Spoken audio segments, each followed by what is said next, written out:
911, what are you reporting? He's looking at me. The guy is on foot.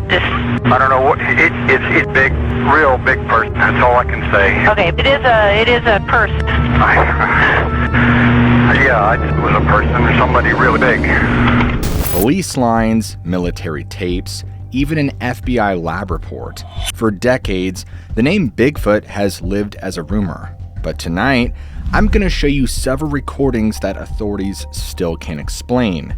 From the infamous 911 call from the 90s to a declassified FBI file, and even an eyewitness who had a bizarre experience with what he believed was a Bigfoot. I'm Josh Ninocchio, and this is what lurks beneath. You won't want to miss this one. In the early 1990s, a homeowner living on the Kitsap Peninsula in Washington state came home one evening to a horrifying discovery. His large German Shepherd dog, which had been perfectly healthy earlier that day, was now dead. The strange thing was that the dog's body appeared to have been thrown over the 8-foot fence that surrounded his property. This homeowner lived in this semi-rural area surrounded by thick second-growth forest that created this kind of green corridor leading all the way to the Olympic mountain range. And according to Sasquatch researchers, this area was considered prime Bigfoot habitat. Although the homeowner wasn't thinking about any of that when he found the dog. He was very confused and upset about what could have possibly killed his pet and then thrown it over such a tall fence. So the homeowner immediately called 911 to report what had happened. He told the dispatcher that there was no vehicle headlights or skid marks anywhere near the fence that would suggest his dog had been hit by a car and then thrown over. But he just couldn't make sense of what could have done this to his pet. The dispatcher logged the call and presumably the police came out to investigate, but they didn't find anything conclusive. About a week later, after 10 p.m., this same homeowner was inside his house when suddenly his motion-activated floodlights turned on outside. He looked out the window to see what had triggered them, and what he saw made his blood run cold. Standing in his yard was what he described as a good-sized man or something that looked like a man. The homeowner estimated this figure was about 6'9" and dressed all in black. And it was just standing there in the yard, staring directly at him through the window. Immediately, he grabbed his phone, called 911 again while he continued to watch this thing outside. And during this live call, while he was describing what he was seeing to the dispatcher, he suddenly exclaimed, "God, he's big!" And then the dispatcher responded with what would later become a famous reply. She just said, "Uh-oh." And something about the way she said it just seemed to suggest she knew exactly what he might be looking at. What, 9? I don't know. Do you see him now, sir? Yes, I'm looking right at him. Uh-oh. Okay, hang on. Now, during this call, the figure apparently left the property, and when police responded to the scene, they couldn't find anything. Kitsap County Dispatch officially logged this incident as an unknown prowler with negative results on area check. But the homeowner was completely traumatized by these experiences. I mean, first, his dog gets killed mysteriously, and then this figure shows up in his yard, staring at him through the window. The local law enforcement investigation did not yield any concrete evidence about what might have happened. Eventually, the homeowner decided he just couldn't stay there anymore. He was too freaked out, and so he sold the property and moved away. And when he did, he specifically requested that his name not be published by investigators. He wanted to remain anonymous. And because of Washington state's privacy laws, local police kept certain aspects of the case sealed. Around 1996 or 97, two Bigfoot researchers named Ron Moorhead and Peter Byrne heard about this case, and they managed to arrange a meeting to interview the original homeowner. After talking with him, they determined that his fear and confusion seemed completely genuine, that this wasn't someone who was just making up a story for clout or attention, that this was someone who had actually experienced something horrific and terrifying. And so they decided then that the case was significant enough that they needed to preserve and share it. In the late 1990s, Ron Moorhead included pieces of these 911 calls on his commercial release called Bigfoot Recordings Volume 2, and he labeled the recording as the Northwest 911 call. The released version was edited to remove timestamps and the caller's personal information to protect his identity. However, the most skeptical aspect of the entire case is that there's just a lack of physical evidence, and it's a reason to doubt the entire story. Now, by 2008, these recordings had become famous enough that they were featured on the History Channel's Monster Quest series, and there has since just been this ongoing debate about what really happened that night. From the pro-Sasquatch perspective, the caller's panic sounds completely genuine, and its description doesn't match any known wildlife in the area. However, many suggest that the homeowner simply misidentified a person or a bear, and then you have the law enforcement view. Well, the case remains officially an unknown prowler with negative results. As of today, these recordings remain one of the best-known pieces of audio evidence in Sasquatch research. And what makes them so interesting and compelling is that you have a combination of a verifiable 911 call, the dog's mysterious death, and the real-time nature of that second encounter. And miraculously, the homeowner has maintained his anonymity all these years, and with the partially sealed nature of the original case files, the mystery continues. In early November of 2005, a sheriff deputy from New Jersey named Lorie G found herself standing completely alone in the sprawling Michaud State Forest in Pennsylvania, clutching a walkie-talkie in her hand. The only thing is when I get out of the car, my light is going to come on. If I lean out the window as far as I can and start talking to it, I'll try it that way. I don't want the light to come on and frighten it. Lorie wasn't out there hiking or camping for fun because she was actually part of an official expedition organized by the BFRO. She had positioned herself at this specific spot as part of a coordinated effort with other team members who were spread out across different areas of the forest. Back in New Jersey, her job as a sheriff deputy had her regularly transporting dangerous felons to court and even walking unarmed through jail, holding pens with unrestrained inmates. Years of this kind of work had turned her into what her colleagues called a keen observer of bodies in motion. And she could very easily read people's movements and intentions almost instinctively, a skill that had saved her from potentially dangerous situations more than once. So, as Lorie was standing there in the forest that November evening, she was constantly scanning her surroundings, using those same observational skills that had served her so well in law enforcement. The expedition leaders had briefed everyone on what they called a Class B encounter, where you might see something but visibility could be compromised. They'd all been given walkie-talkies to stay in communication with each other and to report anything unusual immediately.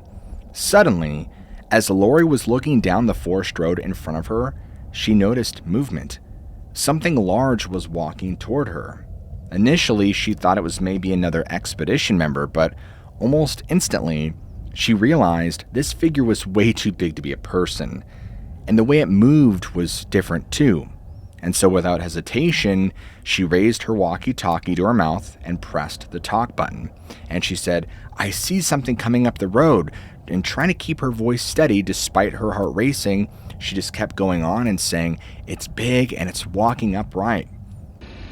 About 20 behind me. I'm looking out my driver's side door. I'm watching somebody or something move through the tree line. Just be cool, okay? Try to talk to it. But on the other radio end was Chris Knoll, who's a documentary filmmaker who had joined the expedition to document whatever they might find. And so the second he heard Lorie's transmission, he started recording the walkie-talkie exchange. Everyone on the expedition immediately stopped what they were doing and tuned in. "Can you describe what you're seeing?" another team member had asked over the radio.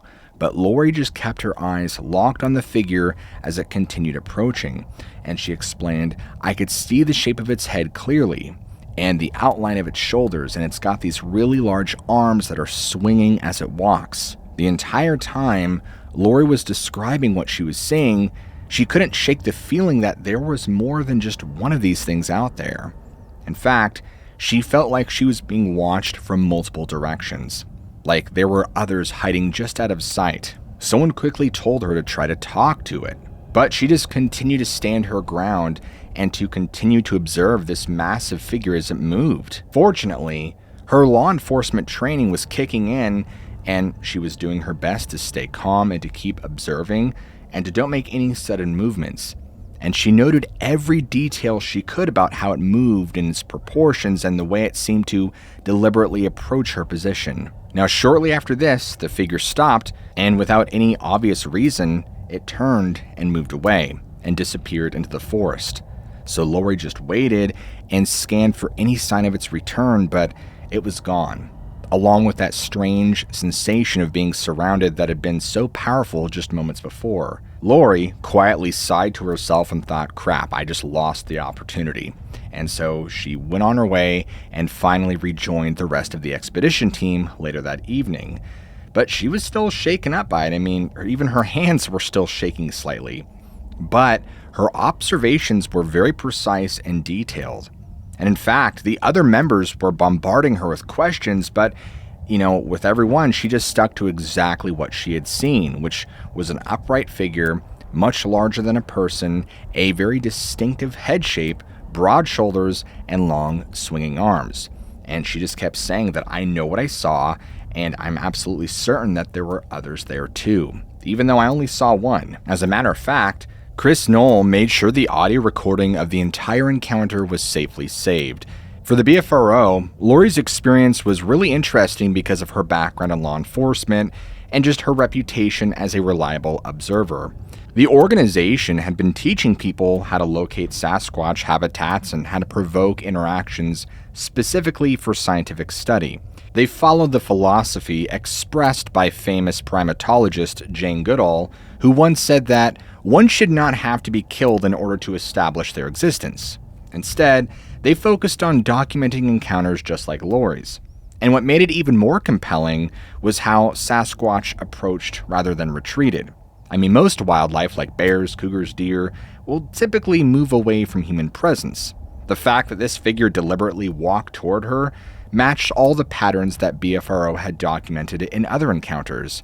But for Lorie, the experience fundamentally changed her understanding of what might be living in North America's forest. Something very strange had approached her, and what it could be, we still don't know.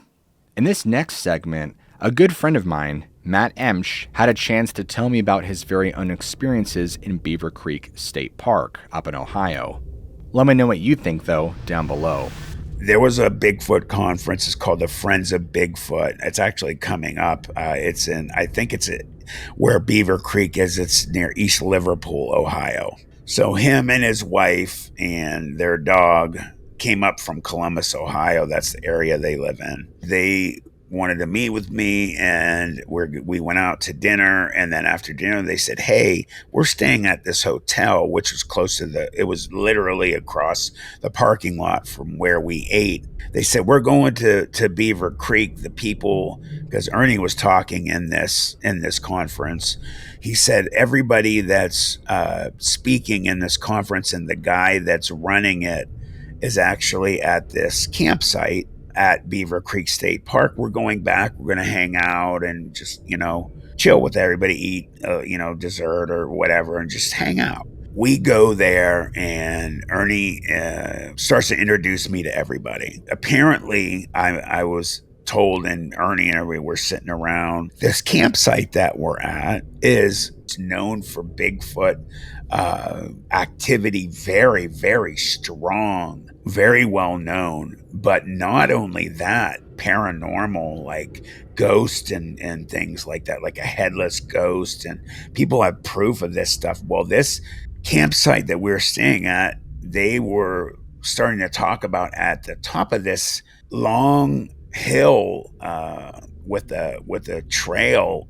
There was supposedly a portal up there, like a stone portal, that Bigfoot and other beings like a Indian Apache warrior or some kind of warrior rides a horse bareback with the paint and everything, will actually come out of this stone portal and will come running down the hill run through the campsite and out and just disappear after they've gone down. There's a stream by there, and apparently like a limestone, and that's really well known to water and limestone to cause more paranormal activity as well. All of a sudden, without any warning or anything, I get a tap on my shoulder.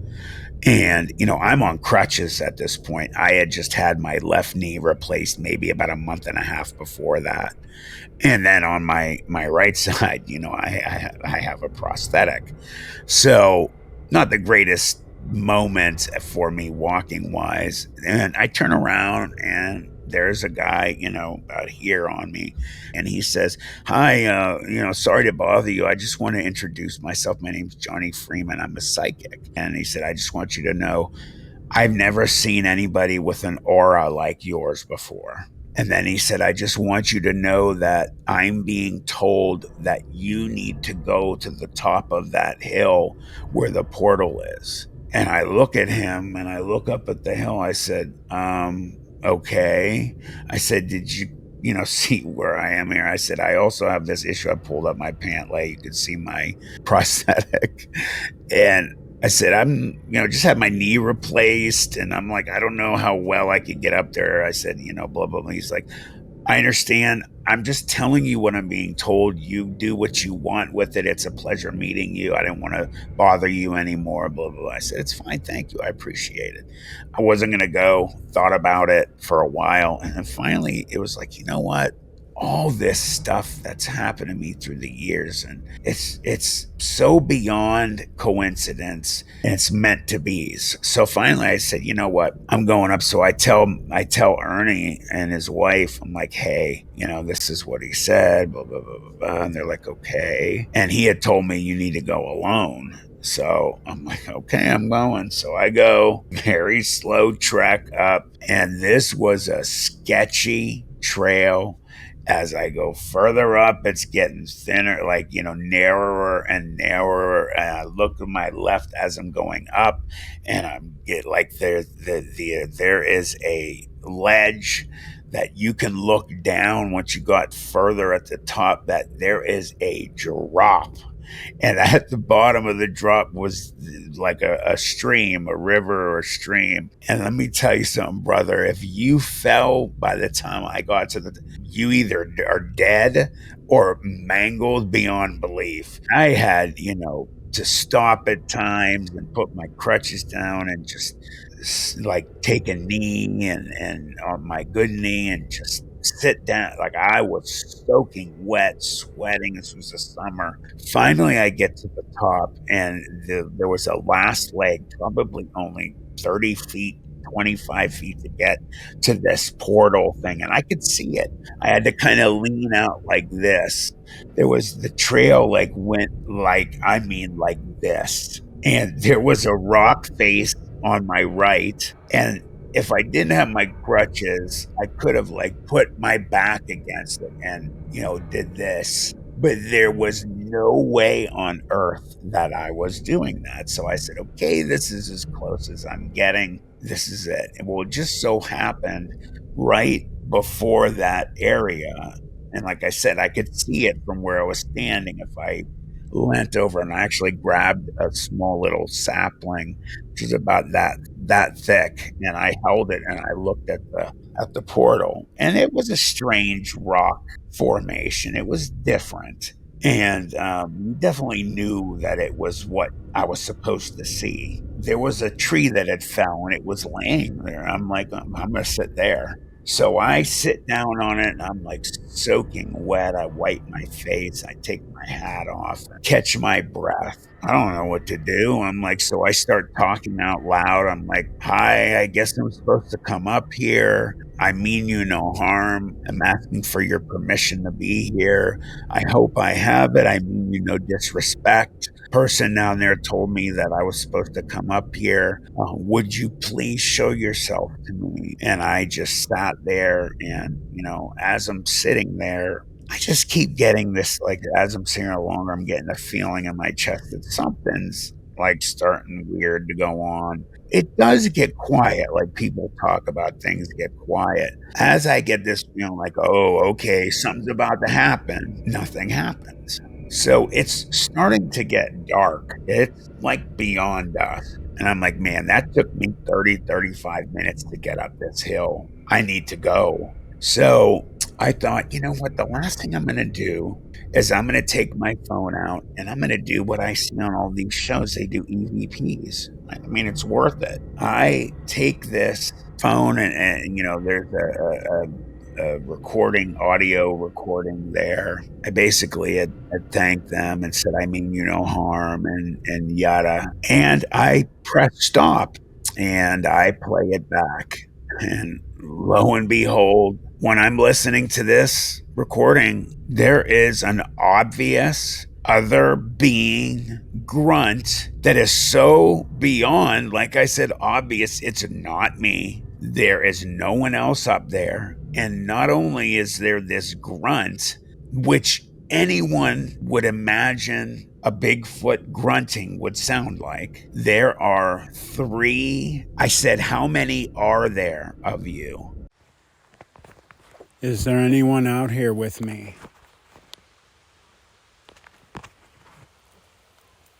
Thank you for allowing me to be in your home, in your woods. Do you want to say anything to tell me you're here?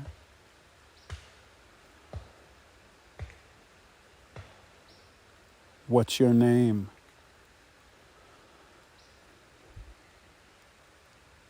Is there anyone here, and how many of you are there?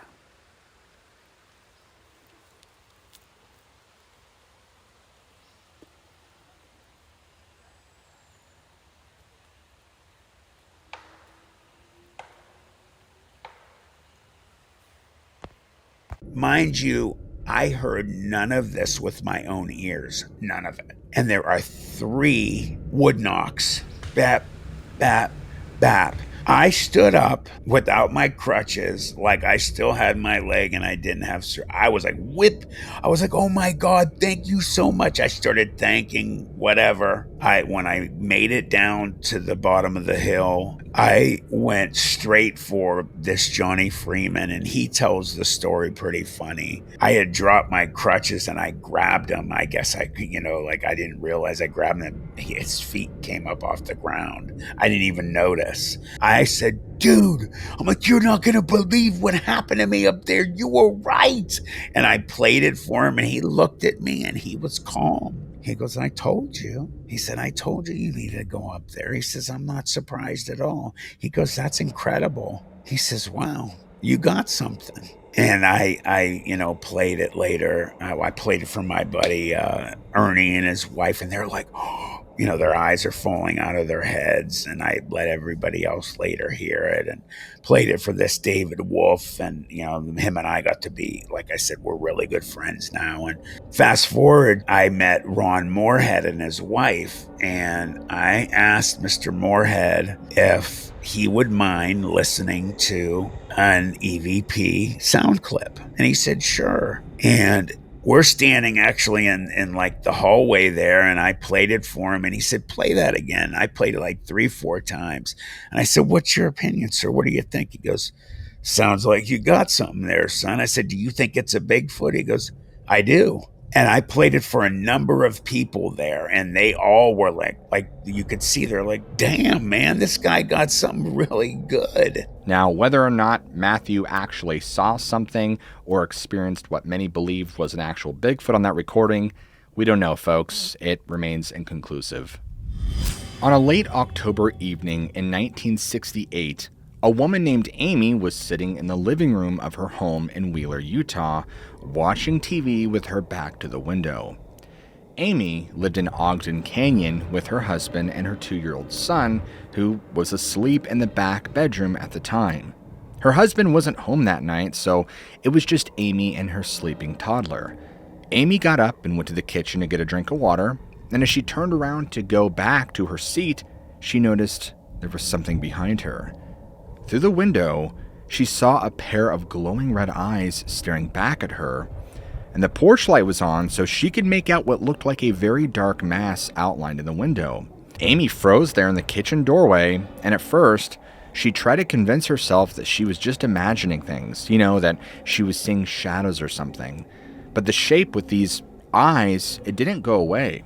It was there, staring at her. Amy had no knowledge of Bigfoot being in Utah. I mean, this was 1968, and she actually thought that maybe what she was seeing was a werewolf or something.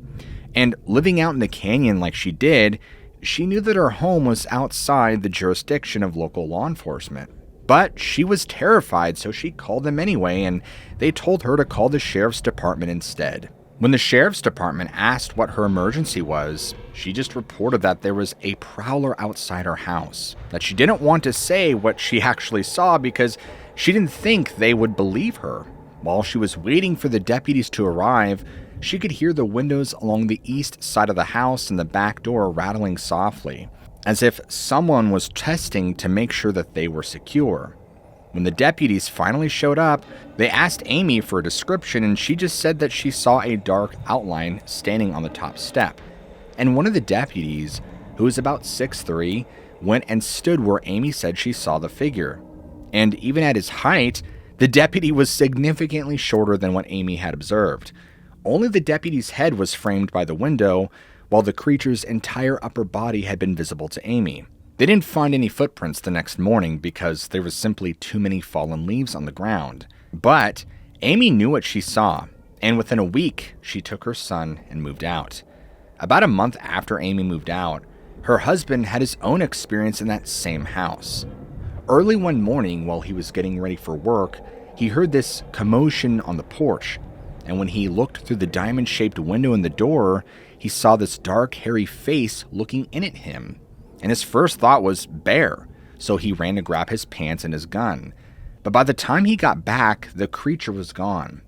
Later, he realized it couldn't have been a bear because a bear's snout would not fit close to the window like that. Eventually, he admitted to Amy how foolish he had been to dismiss her experience, and Amy had actually been noticing strange things even before her encounter. She and her husband had moved to the canyon alongside another couple who were equestrians, and this couple kept 3 horses in a corral by the creek on their adjacent property. Amy frequently noticed the horses becoming agitated deep into the night, and she described them as making unusual sounds, like they were screaming rather than making their normal neighs. When Amy mentioned this to her neighbor, he just kind of dismissed her concerns altogether and suggested that either the mare is picking on one of the boys or the horses sense that a wildcat is up in the cliffs. Now fast forward to 98, and a guy named Steve Schaffer was working for a petroleum company that had diversified into multiple different interests. Steve and his coworker Dusty hired 2 college students from Washington State, aged 19 and 21, to work at their mine for the experience. They agreed to cover the students' expenses, and they set them up at a camp just above the mine on Hoyt Peak outside Camas, Utah. Now, these students happen to be huge Bigfoot enthusiasts. They were always hunting for evidence in the wilderness. And at this time, Utah wasn't exactly known for Bigfoot, not like the Pacific Northwest was. So one night, a thunderstorm rolled in, causing the students to finish work early. They were bored sitting in their tents, so they decided to play some Bigfoot call recordings that they had brought from Washington. And they used a boombox to play these recordings, and they kept increasing the volume. Between the peals of thunder, they began hearing roaring responses from somewhere in the wilderness nearby. The animal noises became increasingly strange, eventually sounding almost like speech. This encouraged the students, so they turned the volume up to maximum. They started hooting and hollering and barking, just trying to mimic these sounds. And suddenly, their tent was lifted into the air. 2 figures, each at least 7 feet tall, were towering over them, and they appeared more like men than apes, with dark hair clinging to their bodies. The lightning illuminated their forms, and they looked angry and just exploded into this frenzied movement around the campsite.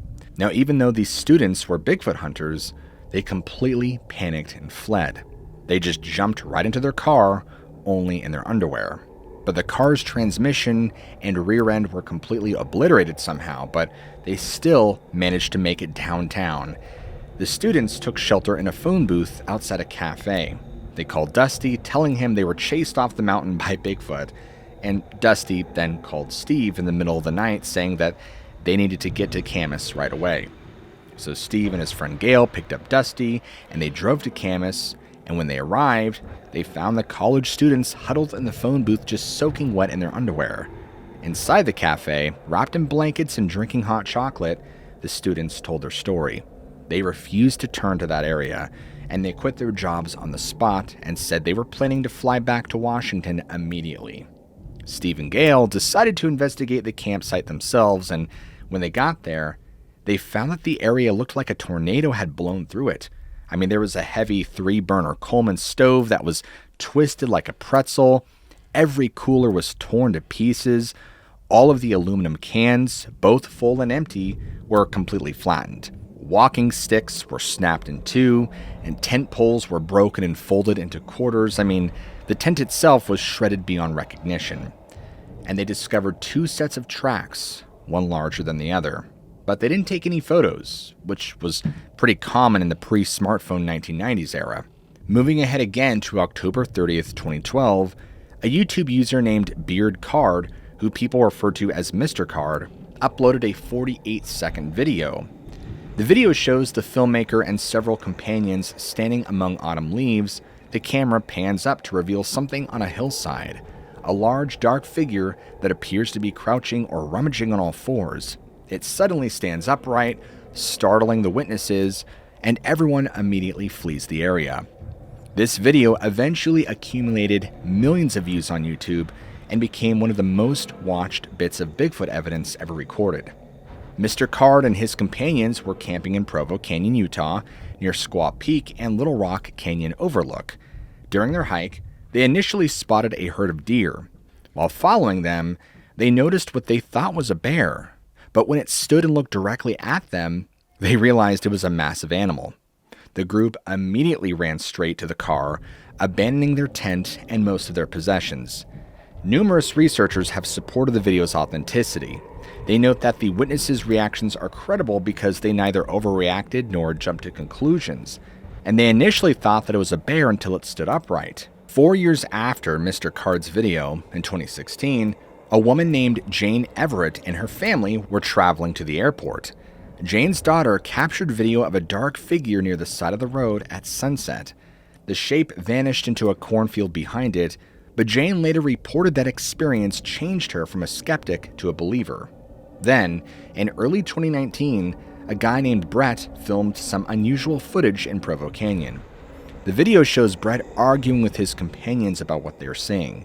Brett keeps pointing to what appears to be a dark figure on a hilltop overlooking a neighborhood, and he repeatedly emphasizes that whatever is standing there seems to be quite large. Shortly after, his friend Austin and several others decided to investigate the area. They hiked to the exact spot where the figure had appeared. Austin described the terrain as challenging. It was a very steep, snowy mountain. There was a lot of firm footholds or handholds. Austin concluded that whatever climbed up there must be huge. The investigation team discovered that there were boot prints where the figure had been standing. Brett claimed that Austin, standing on the hilltop, was not even close to as wide or as tall as the figure he had seen there. Whatever was on the hill that day, Brett was convinced it wasn't human. The strange thing about my Bigfoot experience was that it didn't happen in the middle of the woods, in the middle of nowhere, in the middle of the Pacific Northwest. It didn't happen in the middle of a swamp, sort of in the middle of a swamp, 500 miles from nowhere. It happened right on the edge of civilization. If you get out your map and you follow the Mississippi down to where you find Interstate 280 passes over the Mississippi River, there's a field on the upriver side of that bridge, and there used to be a cabin that sat there once a long time ago. And I lived in that cabin in the winter of 1984. I was pregnant with my second son. We were so poor we couldn't pay attention. They don't get any more poor than we were, or backwoods or redneck or stupid than we were. It's just what it was.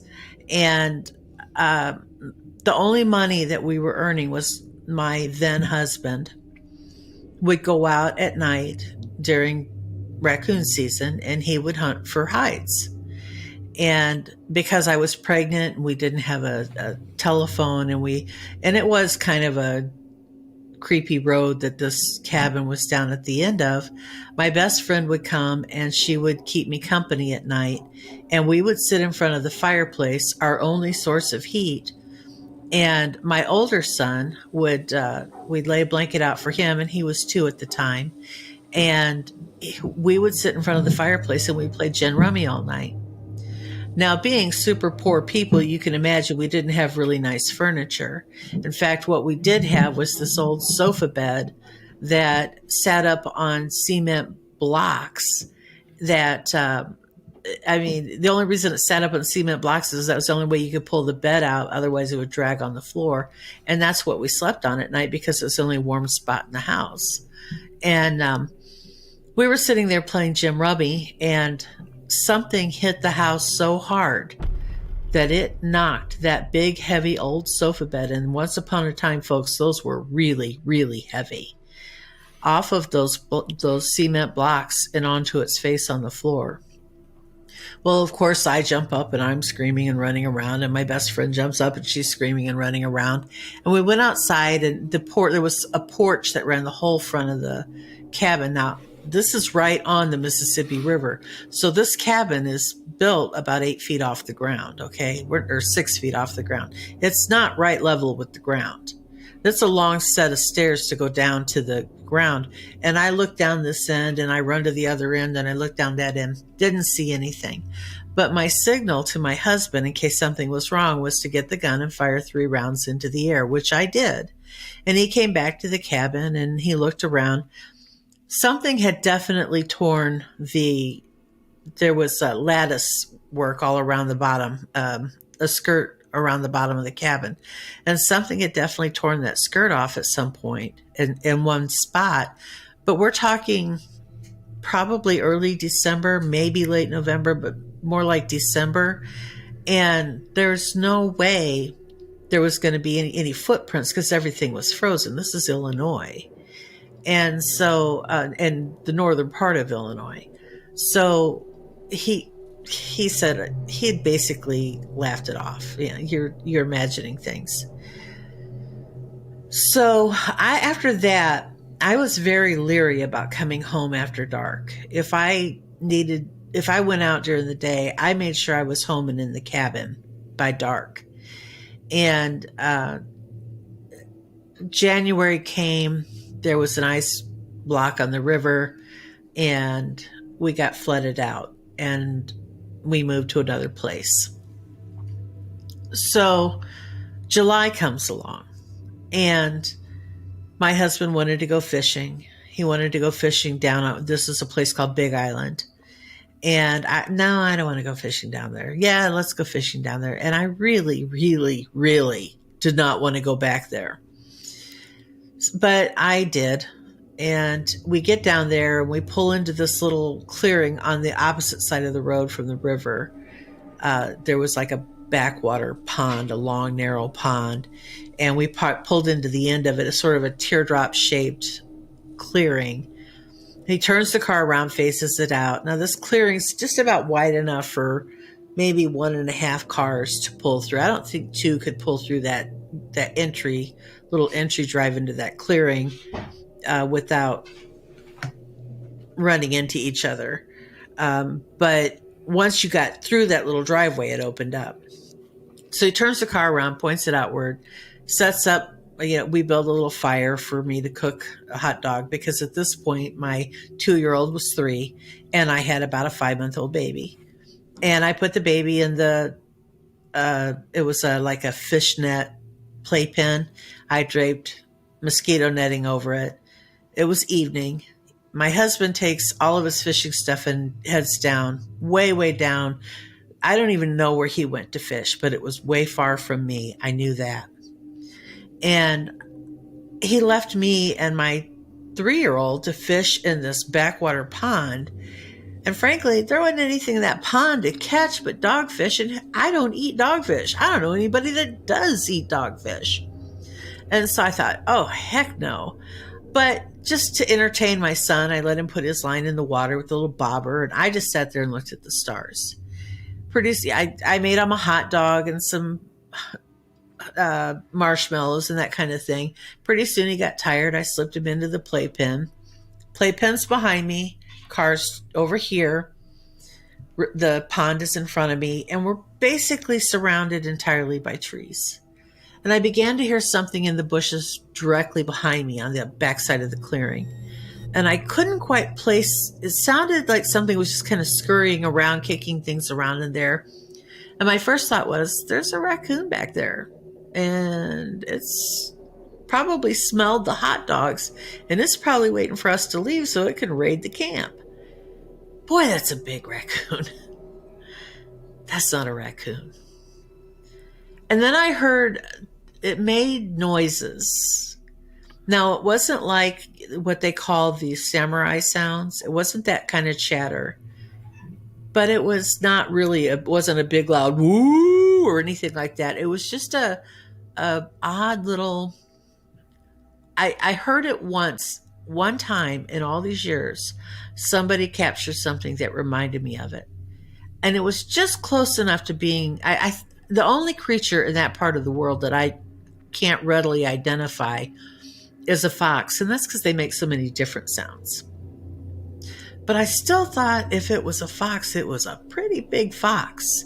And it was close. It could have been, but it would have been an awfully big fox. And I started getting nervous, and I was sitting there just looking at the pond and looking up at the stars, and I was thinking, whatever this is, it's not what I think it is. It's not four-legged. And it made its way around the edge of the clearing, and then in that driveway that's about a car and a half width wide, I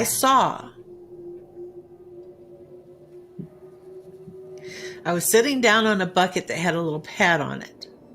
So, of course, everything looks taller when you're sitting that low. But I saw something on two legs, just the silhouette, step across that drive. One step.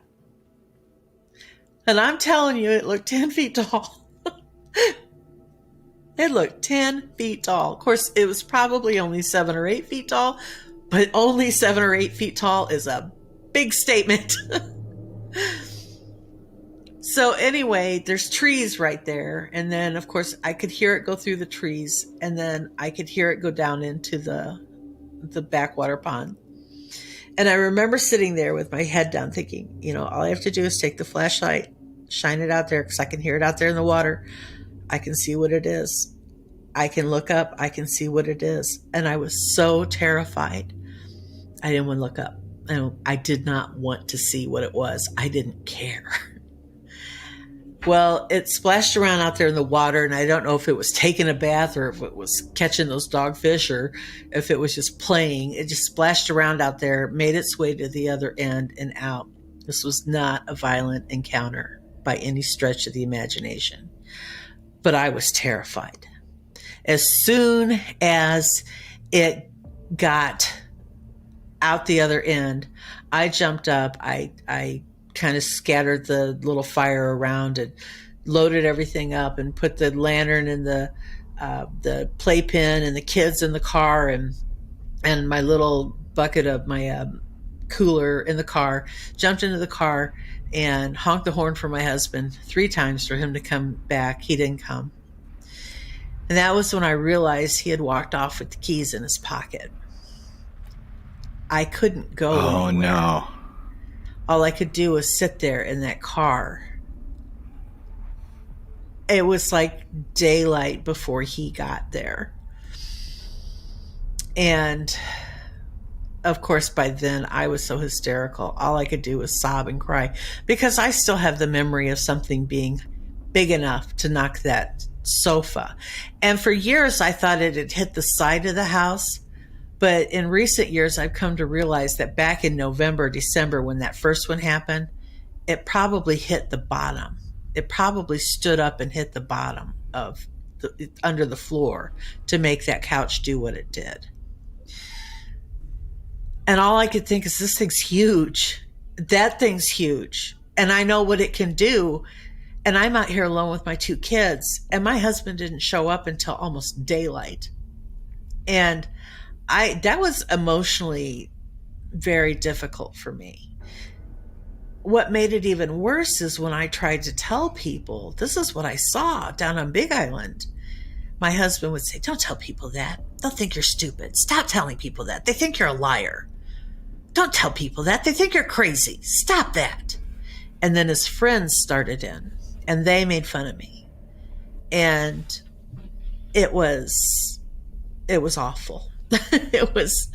And so I quit talking about it. What was your husband's reaction when he first got back and he clearly saw that you were hysterical? He just thought, oh, she's going to start in on this whole thing that happened in the cabin, because we were right across the road from the cabin in the second thing. And he just, don't start in on this again, because he was already mad at me because look, it wasn't like Bigfoot came into my life when something hit the side of the cabin. It's been a topic that I've always been interested in. I watched The Legend of Boggy Creek. I watched the Leonard Nimoy specials. I watched the Peter Graves specials. I've seen every documentary on Bigfoot ever made. And I had already seen all of the ones that had been made at that point. So he always would say, oh, you're just letting your imagination get away from you, because this is something you want to believe. You want to believe. The problem is, I never believed that there was one in the Midwest. I actually can remember a time when I thought, well, unless I go out west, or if I go down south to the swamps, I'm never going to see one anyway. The last place I would have ever expected to see one was where I saw one. You have to look at your map and realize just how in civilization I was. It didn't make sense that what I was having this encounter with would be happening there. And so I'm a fairly logical person. I'm also a very emotional person. But frankly, I let my logic take over when I am emotional, because it calms me down. And logically, it didn't make sense to be having an encounter with something that everybody says lives in Washington or Oregon or Canada, or maybe there's a few down in Florida and Louisiana and Arkansas, clearly, and Texas because of the fog monster, but definitely not in the Midwest. Are you crazy? So why would I have ever thought that to begin with? But that was his attitude. And then, of course, when I started trying to tell people about it, his attitude got even stronger. And I'm going to tell you something about my first husband. If you've ever owned a dog that's super likable, always greets you and, the whole 9 yards, great dog, but you can't let him in the house because he's too dumb to be house trained. That's my ex-husband.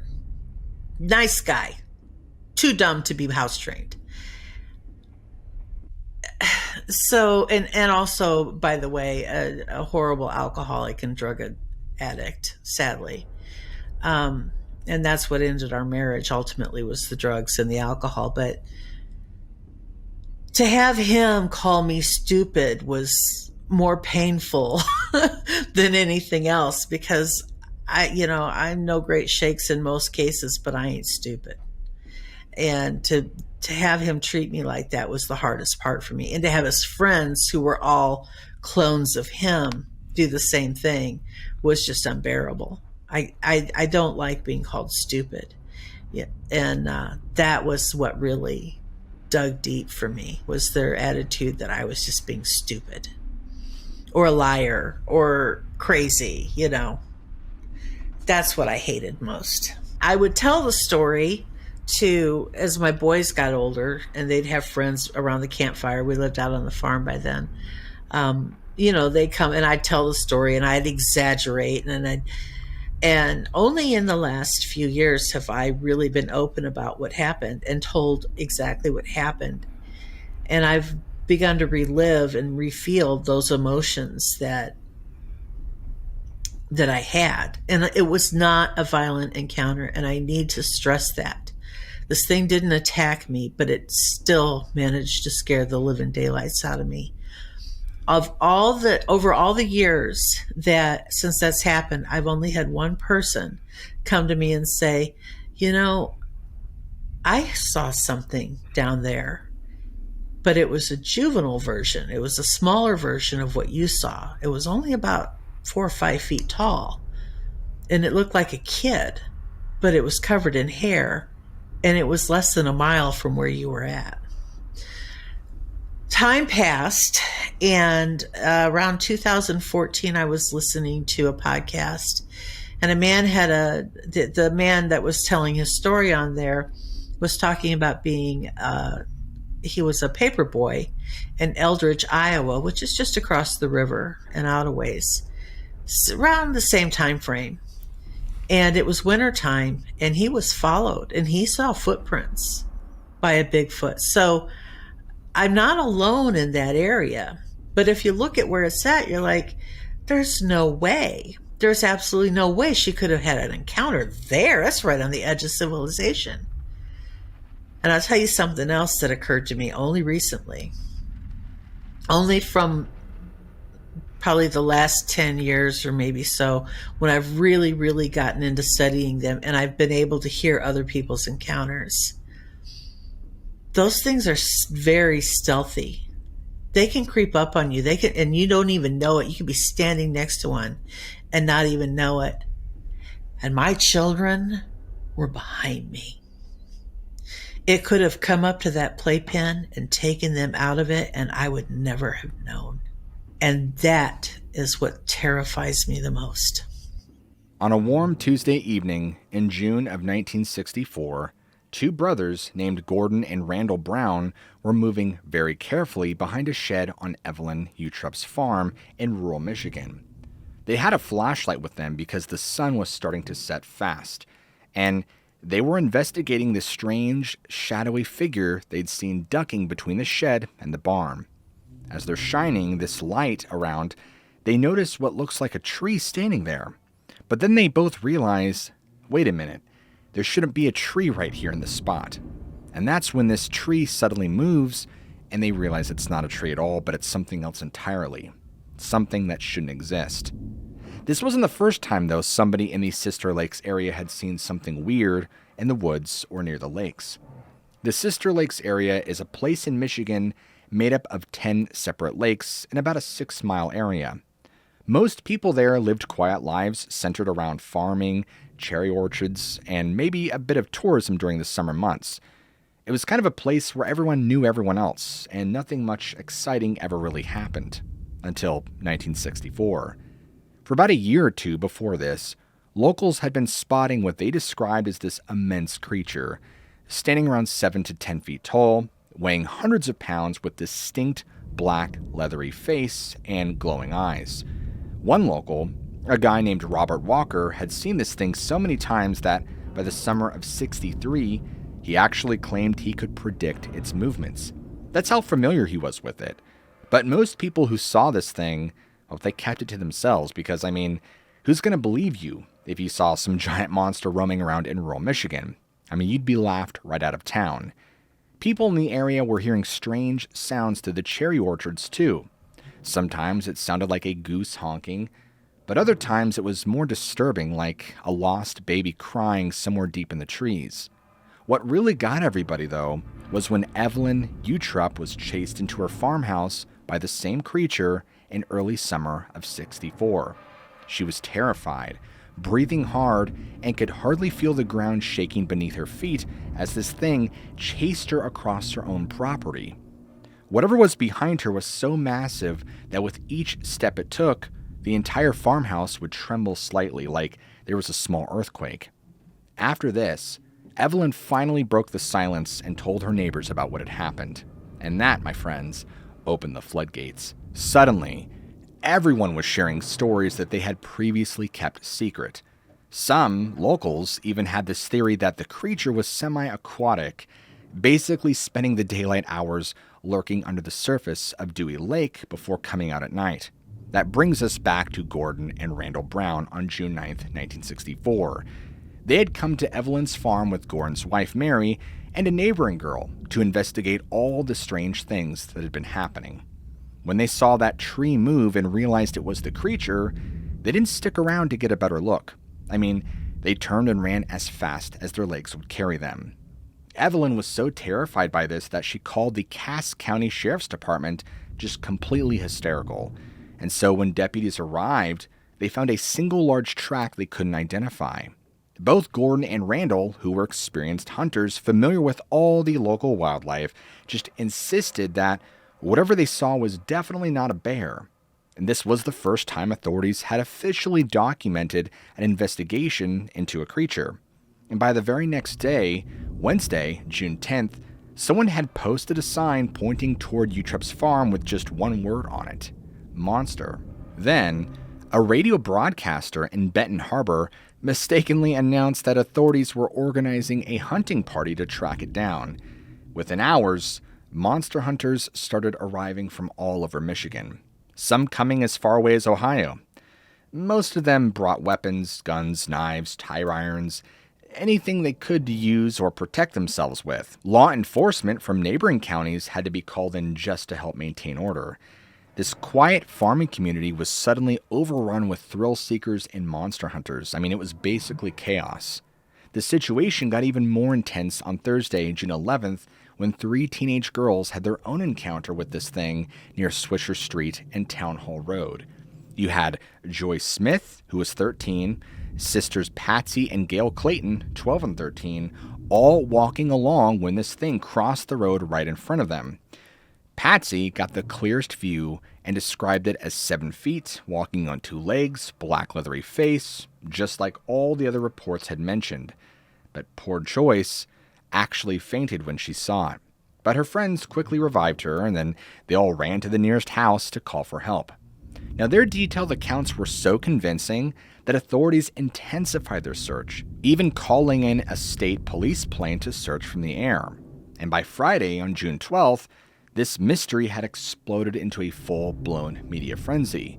Chicago's American newspaper published a front-page drawing of the monster done by Mary Brown, and reporters from Chicago and Detroit swarmed into the Sister Lakes area. Robert Walker, the local guy who claimed to be pretty familiar with the thing, reported finding big ape tracks in the forest near Dewey Lake and warned that the scared thing might make someone get killed. The small community was suddenly the focus of national attention. I mean, you had skeptics and believers arguing about the existence in newspapers across the country. And of course, many saw this as an opportunity to make some money. You had local entrepreneurs forming groups called the Monster Boosters to try and promote tourism. Businesses started selling all sorts of themed products and services. And as you can imagine, the community quickly became pretty divided between those trying to make a quick buck off all of this and those who were genuinely terrified. The migrant workers who came to the area for seasonal farm work were particularly scared, with many refusing to work anywhere near the wooded areas. And as a matter of fact, one of the most compelling encounters happened in mid-June when this seasonal farm worker, known simply as Arturo, was finishing his day cleaning equipment right near the tree line as the sun was setting. And he first noticed this nauseating, unfamiliar smell. And then he spotted a dark figure moving on 2 legs coming out of the forest. He ran toward the barn for safety, calling for help, but he could hear it running behind him, making these grunting and wheezing sounds. What really scared him was that this thing seemed to be smart, like it actually flanked him. Suddenly appearing ahead near a tractor, exhausted and cornered, he collapsed and called desperately for help. His coworkers rushed from the barn when they heard his cries, and the thing retreated back into the woods as the group approached. His experience convinced many of the previously skeptical migrant workers that there really was something out there. Around this time, on Wednesday, June 17th, there was an incident about 130 miles north of Dewey Lake near Ionia, Michigan. 2 brothers spotted what appeared to be a Bigfoot crossing I-96, and later, a state trooper pursued the same thing. But this one, unfortunately, turned out to be a hoax. the trooper recovered a glove from a monster suit left behind by the pranksters. Now, some authorities suggested this proved all the monster sightings were hoaxed, but others pointed out the significant distance between the incidents and the difference in the descriptions. The situation was getting so bad that a local beer distributor named Jack Handley offered a $1,000 bounty for the live capture of the Dewey Lake monster. Now that's a lot of money in 1964, but Sheriff Robert Dewey had to intervene and call off the reward before June 22nd because things were just getting out of hand with all these armed monster hunters roaming around. By this point, rumors were spreading among the migrant farm workers that the monster had killed 4 people. Many seasonal workers just abandoned their jobs completely, leaving farms critically short-handed. Those who stayed refused to work after dusk and slept in their locked cars. Some reported significant economic losses because their crops weren't being harvested. By late June, the sightings began to decrease. Media interest waned as news stories captured national attention, but the monster hunters gradually returned home without any evidence, and businesses phased out of their monster-themed promotions. An officer by the name of Paul Parrish later stated that they investigated it long and hard, but never determined what it was. To this day, there's been no definitive explanation ever given, and over the years, the Dewey Lake monster has become a part of Michigan's folklore. That is, until July of 2021. There was a surprising resurgence of interest when an anonymous man kayaking down the Cass River in Tuscola County captured some unusual footage. As he rounded a bend, he spotted a large figure wading across the river, apparently carrying something in its arms, possibly a dog, a deer, or some smaller animal.